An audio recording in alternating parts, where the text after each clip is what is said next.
আপনি এটা অনুমান করেছিলেন যে যজ্ঞ পূর্ণ হওয়ার আগেই আপনি তা ভঙ্গ করে দেবেন, কিন্তু এটা বিধির বিধান ছিল। এই যজ্ঞের অন্তিম আহুতি দেওয়া হয়ে গিয়েছিল, আর গরুড় বাসুকীকে যজ্ঞবেদিতে তার পরে ফেলেছিলেন। যেহেতু বলি নিজের যজ্ঞ সম্পন্ন করে ফেলেছিলেন, তাই আপনার বলির বদলে ইন্দ্রকে স্বর্গের অধিকার দেওয়া উচিত হয়নি। স্বর্গের সিংহাসনের জন্য ইন্দ্রের থেকেও বেশি যোগ্য হলেন বলি।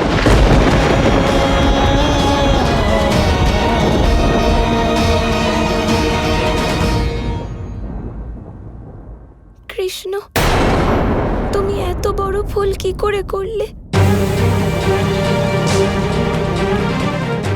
এখনো কি তুমি নিজের ভুল স্বীকার করবে না কৃষ্ণ?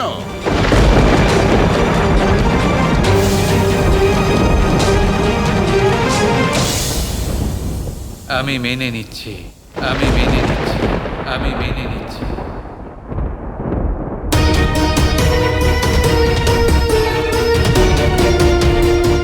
আমি মেনে নিচ্ছি আমার ভুল হয়েছে, অপরাধ হয়েছে।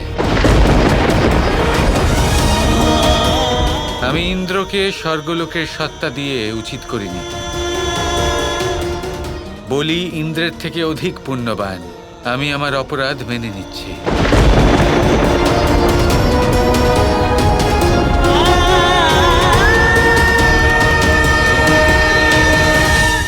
বাবা, আপনি এটা কি করে করতে পারলেন? আপনার করা এই ত্রুটি অত্যন্তই চিন্তার ব্যাপার, কারণ স্বয়ং শ্রী রাধা আমাকে এই কথা দিয়েছিলেন, যদি আপনার কোনো ত্রুটি হয় তাহলে আপনি সেই ত্রুটির জন্য নিজেকে শাস্তি দেবেন।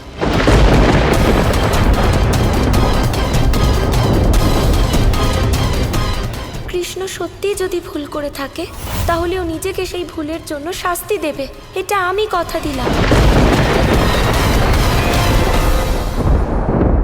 চুপ করো সম্ভব। কানাই বলো ওকে, বলে দাও সবাইকে যে এসব অসত্য, এসব কি করে হতে পারে।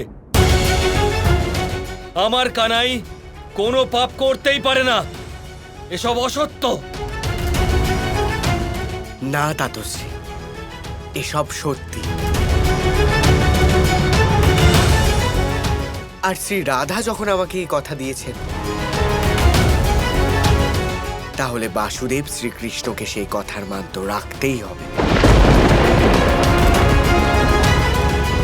ওনাকে নিজেকে শাস্তি দিতেই হবে।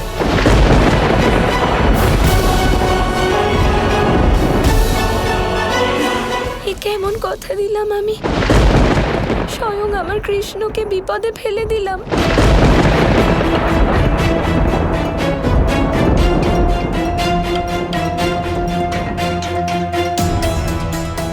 অপরাধ আমি করেছি রাধা, তুমি নয়। তাছাড়া আমি মানুষ রূপে রয়েছি, আমারও কোনো ভুল অপরাধ হওয়া স্বাভাবিক। আর যখন ভুল হয়েছে, অপরাধ হয়ে গেছে, প্রায়শ্চিত্ত আমাকে করতেই হবে রাধা। এটাই হলো ধর্ম। নিজের কর্মের পরিণাম থেকে আমি বিমুখ হতে পারি না। তাহলে বলো বাসুদেব কৃষ্ণ, কত কঠোর শাস্তি দিতে চলেছ তুমি নিজেকে?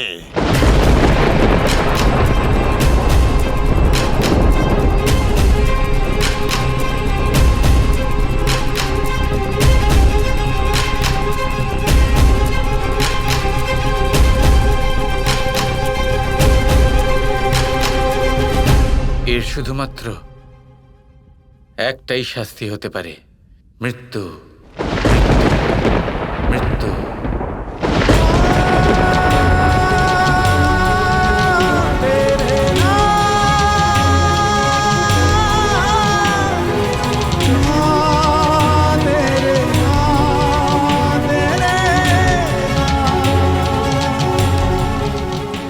না না শ্রীকৃষ্ণ, এখনো আপনার মৃত্যুর সময় আসেনি। এখনো তো অনেক গুরুত্বপূর্ণ কাজ আপনাকে করতে হবে।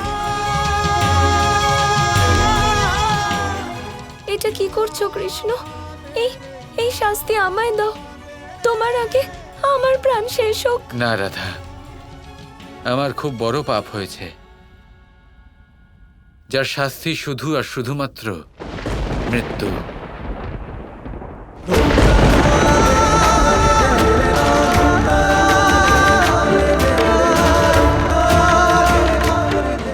আমি বলিকে পুণ্যের ফল লাভ করা থেকে বঞ্চিত করেছি, তাই এটাই আমার মৃত্যুর কারণ হবে।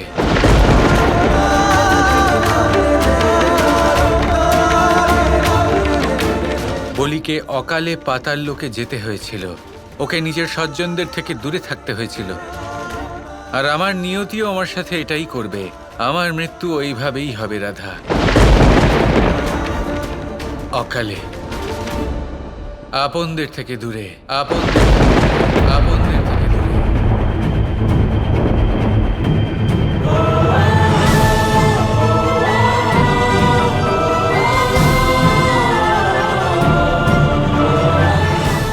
যারা আমাকে ভালোবাসেন তাদের থেকে দূরে।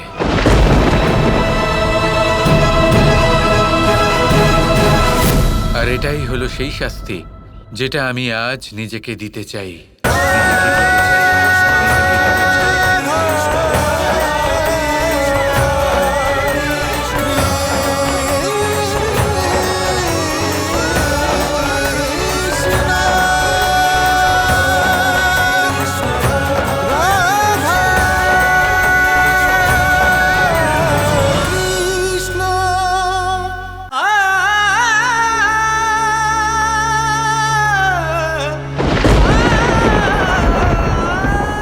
কৃষ্ণ, মুহূর্তের মধ্যে তুমি এটা নিশ্চিত করে নিলে, আমার দিকে একবারও দেখলে না।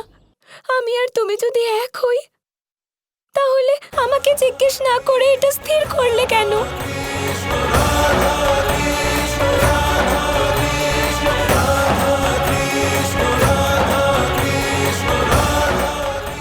রাধা শোনো একবার। এবার আর বলার মতো কিছুই বাকি নেই। এরকম ব্যাপার নয় রাধা, তুমি আমার কথাটা তো শোনো। কি শুনবো কৃষ্ণ? যা বলেছো তারপরে আর কি শোনাতে চাও? আর কিছু বাকি আছে? নিজের মৃত্যু ঘোষণা করেছো তুমি, এর থেকে বেশি আর কি শোনাতে চাও? যে আমি যেন তোমার থেকে আলাদা হয়ে যাই?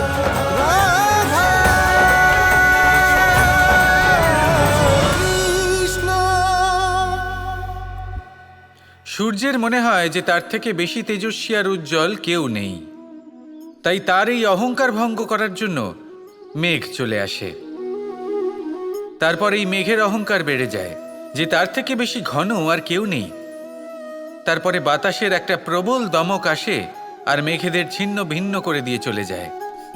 তখন বায়ুর অহংকার বেড়ে যায়, আরও ভাবে যে তার থেকে বেশি শক্তিশালী আর কেউ নেই। এই দমকা বাতাস যখন বিশাল এক পর্বতের সাথে ধাক্কা খায়, তখন সেই বাতাসের অহংকারও চূর্ণ বিচূর্ণ হয়ে যায়। তারপরে পর্বত ভাবে যে তার থেকে বেশি স্থির আর শক্তিশালী আর কেউ নেই।